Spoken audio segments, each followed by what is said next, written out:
For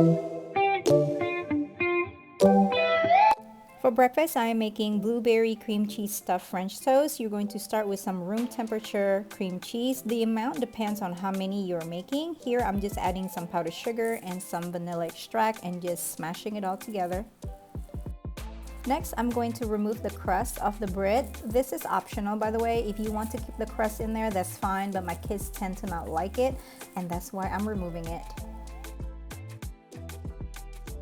Now take a rolling pin and flatten your bread. This helps the bread becomes more pliable and easier to roll. Now take about a teaspoon of the cream cheese and then you're just going to spread it on one side of the bread and just a little bit on the other side. This will help seal the French toast. And now you're going to add some blueberries on one side of the bread and gently roll it up tightly. And as you can see here, the cream cheese on the other side helps seal the French toast, and I'm going to pinch it just for good measure.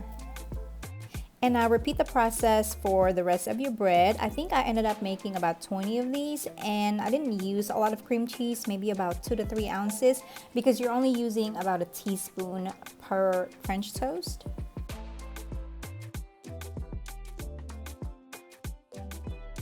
Now into a dish, add 3 eggs, some vanilla extract, and about a 1/3 cup of milk, and now you're going to whisk this. Take your French toast and you're going to just roll it into this egg milk mixture. Now melt some butter into a pan and you're going to cook your French toast for about 3 to 4 minutes on each side. While the French toast was cooking, I was making these savory turkey sausage links in a different pan. I'm using Applegate brand. And now I'm just placing everything onto their plates. I ended up giving them 5 French toasts. These were smaller bread and they didn't eat everything all in one sitting. I'm also giving them their links and serving it with some maple syrup. And of course you have to dust it with powdered sugar.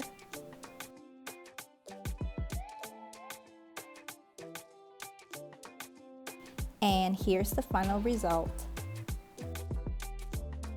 For their smoothies, into a blender add 3/4 cups of milk, 1 cup of frozen banana, 1 cup of frozen cauliflower, 1 apple cut into cubes, a 1/4 cup of yogurt, 3 dates, or you can use any sweetener of your choice, vanilla extract, and some cinnamon, and you're going to blend this until smooth.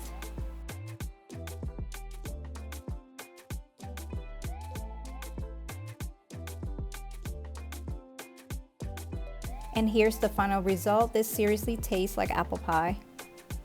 For lunch, I'm making them avocado toast with quail eggs, veggies, and hummus. So this really isn't a recipe, just a food combo idea. I like using quail eggs because it only takes 4 to 5 minutes to boil them. And I also add a pinch of baking soda. When I boil eggs, it makes it easier to peel. Once they are done cooking, I gave them an ice cold water bath. This also makes it easier to peel. For the avocado toast, I typically mash the avocado instead of slicing it, but I thought I would do something different just to give my kids a different texture and a different look on their avocado toast. Here I'm just slicing it very thinly. I'm cutting the sides just so that it'll fit on top of the bread neatly. And now I'm just adding a pinch of salt on top of their avocado toast. The hummus was already done, the veggies was already washed, so all I had to do was just cut. And this is the final result for their lunch. And I ate some of those quail eggs, by the way, guys, and they didn't finish all of that hummus, but they finished about 90% of this meal. For dinner, I'm going to start by boiling 3 cups of water, and here I am adding 1.5 cups of quinoa that I have rinsed. Add a little pinch of salt, and once this comes to a full boil, you're going to lower the heat, cover it, and cook it for about 15 minutes. This is what it looks like once it is done. Give it a fluff and set it to the side until you're ready to eat. For the peanut sauce, I'm going to start by sauteing our garlic, ginger, and red curry paste in some coconut oil. You can skip the red curry paste if you are serving for young children. And now I am adding some coconut milk, peanut butter, a couple of tablespoons of soy sauce, a couple of tablespoons of brown sugar, some sesame oil, and juice of a half a lime. And we're going to cook this for a few minutes until it thickens up. And be sure that you give this a taste and add whatever you think it needs. And set it to the side. For the vegetables, here I am using a julienne peeler to peel the carrots. I'm going to do the same thing with the cucumbers.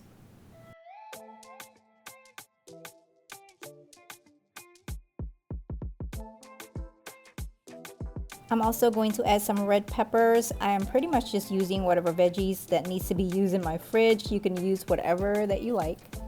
For the meat, I am using chicken cutlets. I actually have 6 slices of this chicken cutlets, but my husband wanted jerk seasoning, so I'll cook those separately. Here I am using salt, pepper, smoked paprika, coriander, turmeric, and garlic powder and ginger powder. Make sure that you season both sides. You can also use whatever poultry seasoning that you like.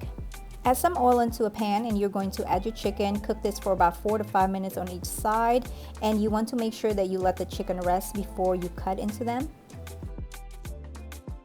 And now I'm just putting everything into a bowl. We're going to start with the quinoa, then cucumber, carrots, and red bell pepper. I am slicing the chicken. They ate about 1 piece of chicken. They were pretty hungry because I hadn't had anything to eat since lunch. We eat dinner pretty early, so this was no big deal. Drizzle a little peanut sauce on top, and that was our dinner. I made mango pudding for dessert. I actually made this earlier in the day because it needs to be in the fridge for about 4 hours. So you're going to start by peeling some mangoes. You'll need about 1.5 cups of mango puree. You're also going to need some fresh mangoes for garnish. I didn't feel like taking my blender out, so I'm just using this little food processor to blend the mangoes.